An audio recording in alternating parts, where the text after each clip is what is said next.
প্রথমে আমি নিয়ে নিচ্ছি পেঁয়াজ, কাঁচামরিচ, লবণ দিয়ে হালকা করে গোড়ায় নিলাম।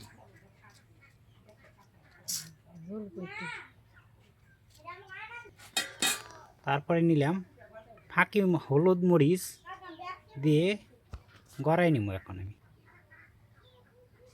তারপরে আমি নিয়ে নিচ্ছি পুঁটি মাছ দিয়ে এবার আমি গড়াই নিব ভালোভাবে। মরিচের সাথে ভালোভাবে মাছটি গড়াই নিলাম। এরপরে আমি জলপাইটি গড়াই নিব মাছের সাথে। এভাবে ভালো করে মাছের সাথে হলুদের সাথে জলপাইটিও এভাবে গড়ায় রাখতে হবে। তারপরে দিতে হবে তেল। এরপরে আমি তেলও একত্র দিয়ে ভালোভাবে ঘুটে নিচ্ছি।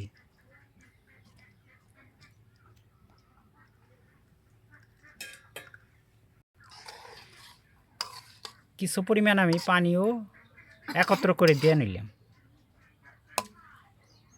তারপরে আমি এখন চুলায় বসাই দিব।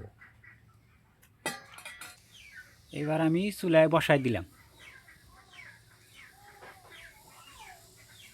কিছুক্ষণ তাপ হওয়ার পরে বা 2-3 মিনিট তাপ হওয়ার পরে দেবো একত্র করে পানি আরও বেশি করে। দেখতে থাকুন আপনারা।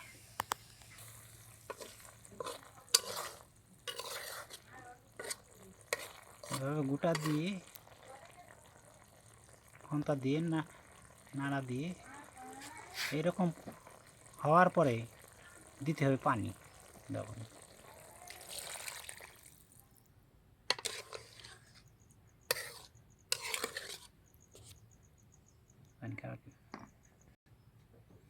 এরকম করে পানি দিয়ে ঢেকে দিতে হবে।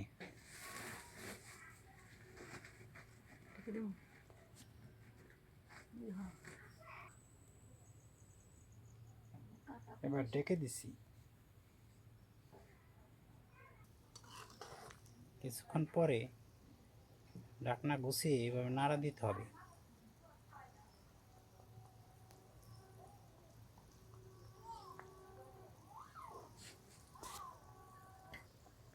এটার নাম হচ্ছে জলপুর খাটাই। আর কিছুক্ষণ পরে নামাইলে হয়ে যাবে।